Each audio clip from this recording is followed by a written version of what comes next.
Hello, everyone, and welcome back to Just Unsecure.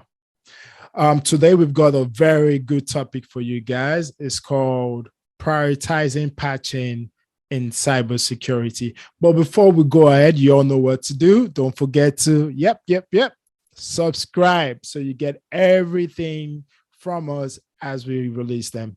See you right back.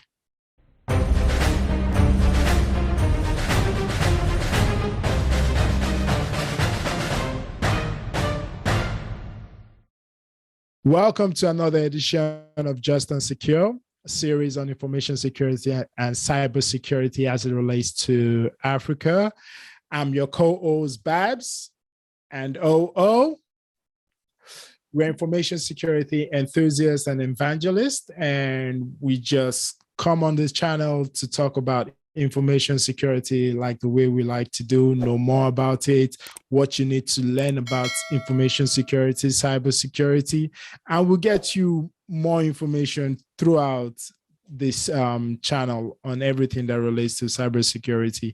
So what was the topic? Is prioritizing patching in cybersecurity. Most people kind of like ask us, why is that a problem? As we all know, well, last year, 2021, left us with a big bang, and we're still trying to resolve it. Hey, you know about Log4j, right?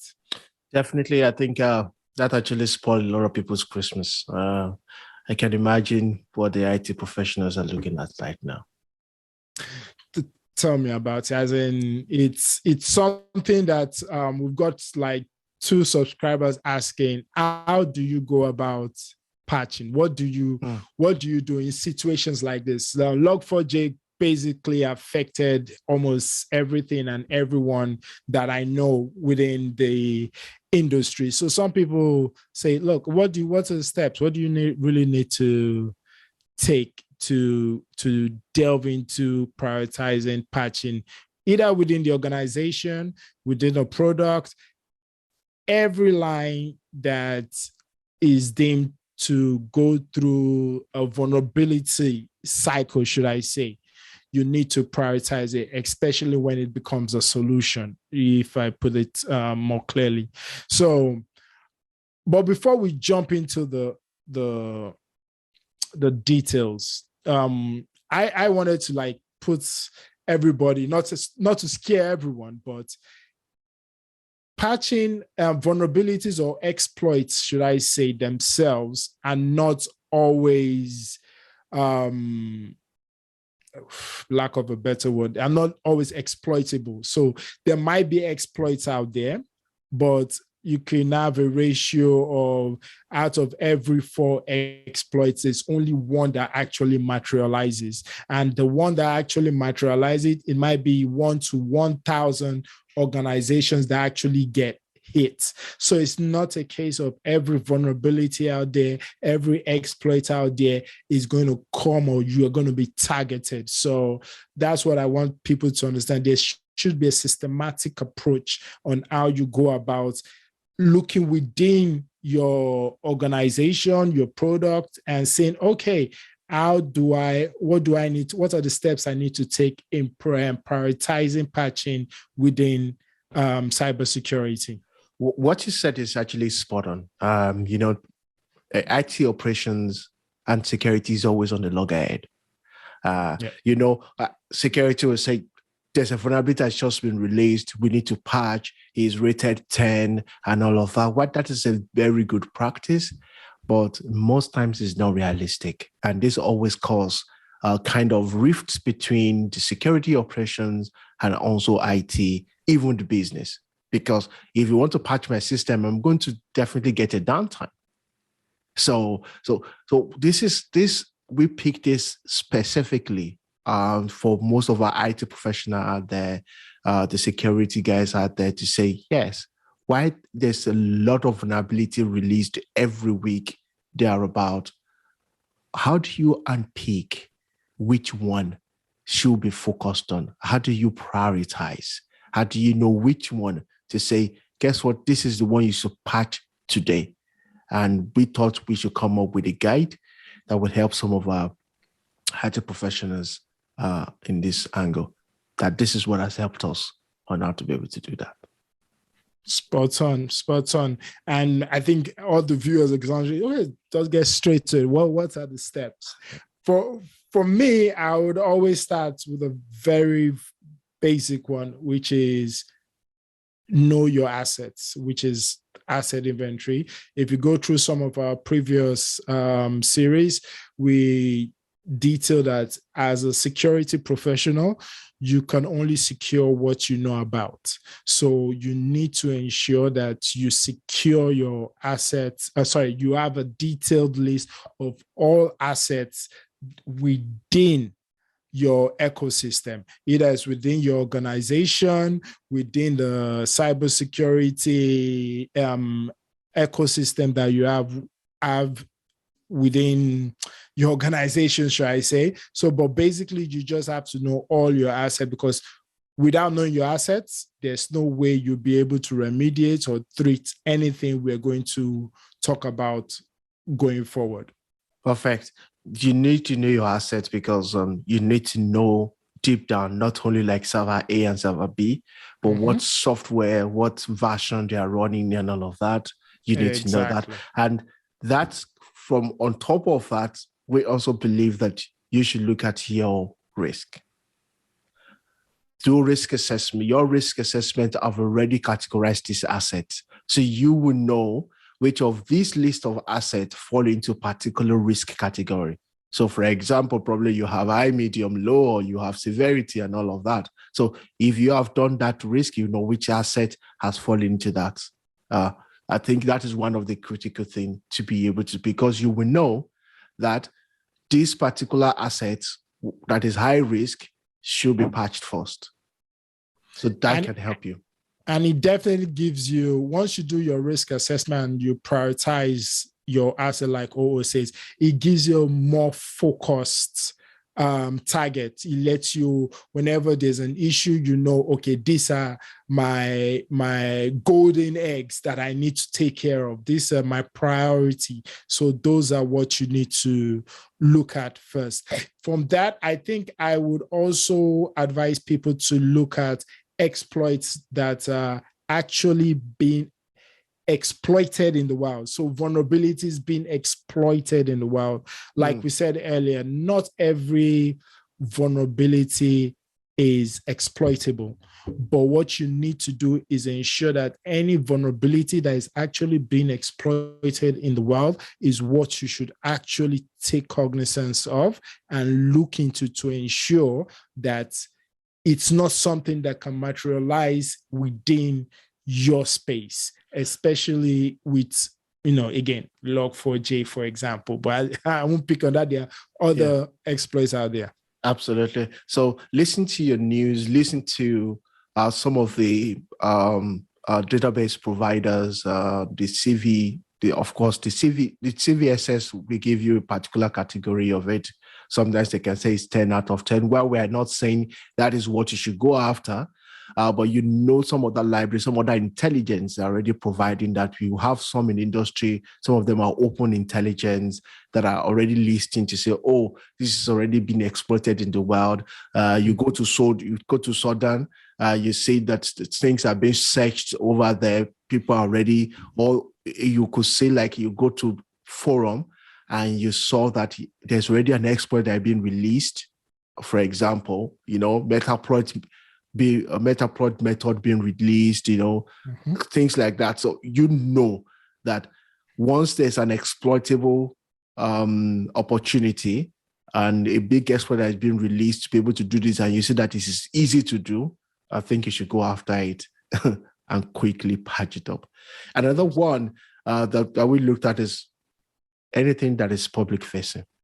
Yes, absolutely. So should fall into your priority. So I think because those are your leg outside that you cannot do anything about. So while you can still keep the internal system hushed and still in control, but the external system, especially I mentioned showdown, right? So once now those guys are very quick. The export guys are very quick right now. Once something is released into the news, what they do first of all is to go to Shodan and quickly search on how many systems are vulnerable. And definitely your system is facing the public internet. You must be able to quickly close the vulnerability around that. I think also why we also say focus, not a focus, but your priority should look at your public facing assets, because once that is compromised, is public knowledge to almost everybody. So if that gets compromised to the point that everybody is aware, first of all, you have reputation, financial damage, even might be litigations as well, because it's now obvious that you were compromised. So yep.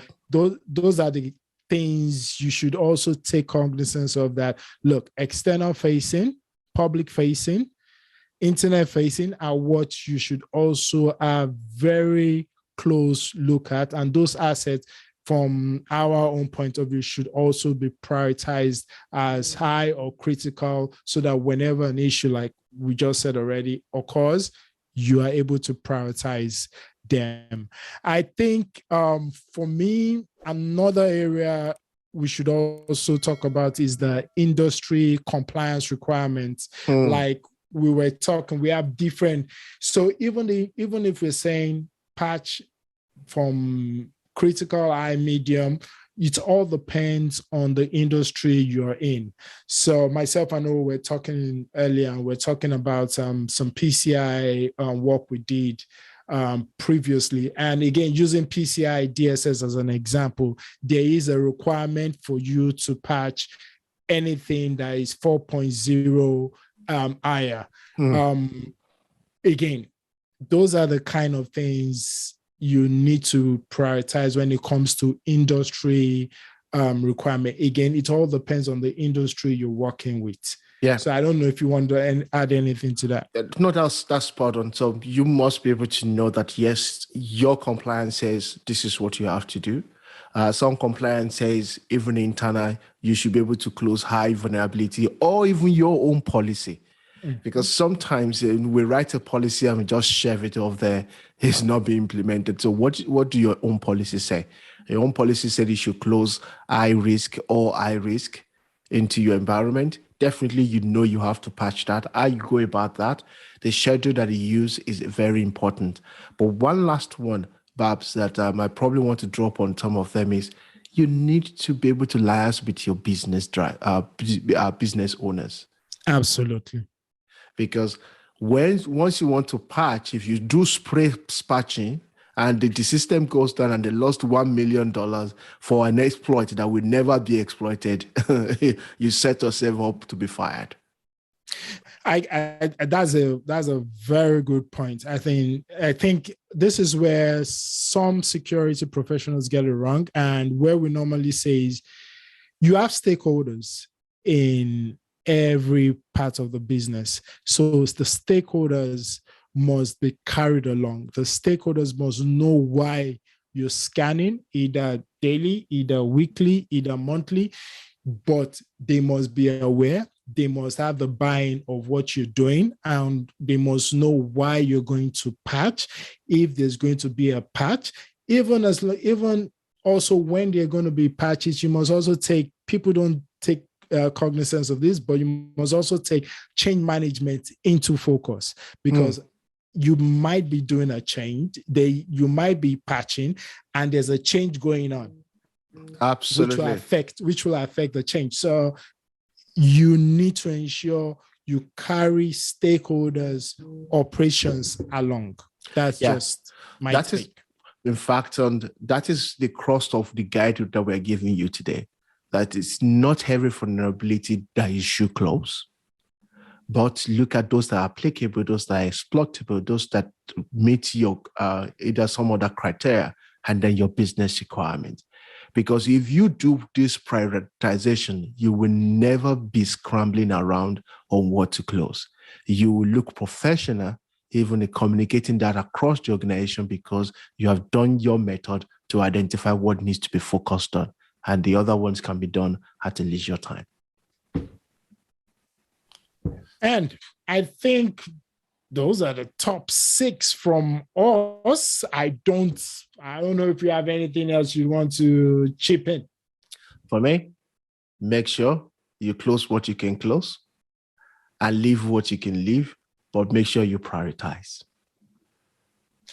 And that's it from me as well. Just, keep doing what you're doing, all security professionals out there. I know end of last year was a tough one, but, we're still going to be moving along. There's still more coming, but we're still going to be solving it since we are the good guys.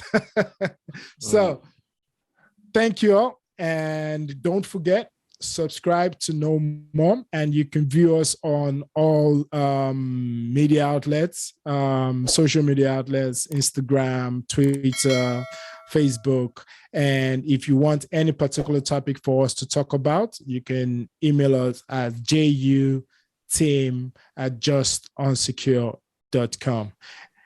And from us, Have me, a wonderful day. take care, guys. Enjoy your day. Bye.